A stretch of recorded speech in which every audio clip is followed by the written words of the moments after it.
रात के 10 बज रहे थे। घर में सब लोग थे, लेकिन अनाया अपने कमरे में अकेली बैठी थी। बाहर हंसी की आवाजें आ रही थीं, पर उसके अंदर पूरा सन्नाटा था। अनाया हमेशा से ऐसी नहीं थी। वो घर की सबसे हंसमुख लड़की थी, माँ की हेल्पर, पापा की फेवरेट और भाई की सबसे अच्छी दोस्त। लेकिन धीरे धीरे सब बदलने लगा। पापा हमेशा काम में बिजी रहने लगे, माँ को अब बस जिम्मेदारियों की चिंता थी और भाई अपने दोस्तों में खो गया। अनाया की बातें अब किसी के पास सुनने का टाइम ही नहीं था। एक दिन उसने माँ से कहा, मम्मी, मुझे आपसे कुछ बात करनी है। माँ ने जल्दी में जवाब दिया, अभी नहीं बेटा, बाद में। वो बाद में कभी आया ही नहीं। धीरे धीरे अनाया ने बोलना कम कर दिया। अब वो अपनी प्रॉब्लम्स किसी से शेयर नहीं करती थी। उसे लगने लगा, जब अपने ही नहीं समझते तो बाहर वालों से क्या उम्मीद रखूं।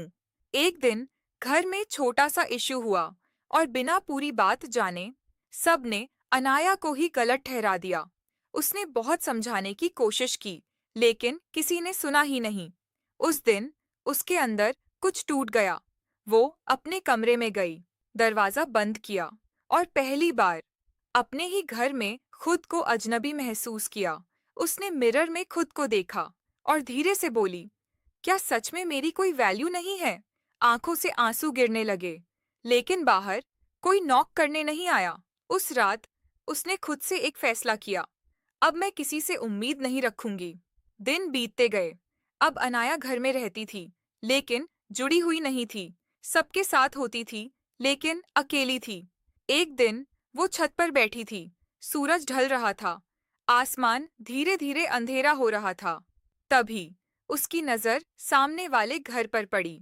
वहां एक छोटी बच्ची अपनी माँ के साथ बैठकर हंस रही थी, अपनी हर छोटी बात शेयर कर रही थी। अनाया उसे देखती रही और अचानक उसके अंदर एक सवाल उठा, क्या मैं भी ऐसी थी? और क्या मैं हमेशा ऐसी ही रहूंगी? उसी पल उसने एक छोटा सा डिसीजन लिया, अगर मुझे कोई नहीं समझ रहा तो मैं खुद को समझना शुरू करूंगी। अगले दिन उसने डायरी उठाई और पहली बार अपने दिल की सारी बातें लिखीं। कोई सुनने वाला नहीं था, लेकिन इस बार वो खुद को सुन रही थी। धीरे धीरे उसने खुद के साथ टाइम बिताना शुरू किया। थोड़ा म्यूजिक, थोड़ी राइटिंग, थोड़ा खुद से बात करना।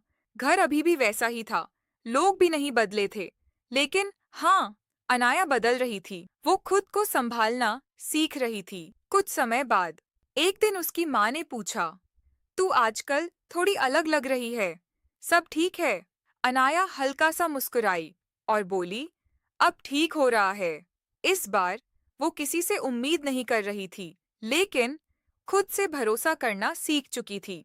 सबसे ज्यादा दर्द तब होता है जब भरोसा बाहर वालों से नहीं, अपने ही लोगों से टूटता है, क्योंकि वहीं से हम सबसे ज्यादा उम्मीद रखते हैं। अगर ये कहानी आपके दिल को छू गई हो, तो लाइक, कमेंट, शेयर और सब्सक्राइब करना ना भूलें, क्योंकि हो सकता है आपका एक शेयर किसी ऐसे इंसान तक पहुंच जाए जो अपने ही घर में चुपचाप टूट रहा है।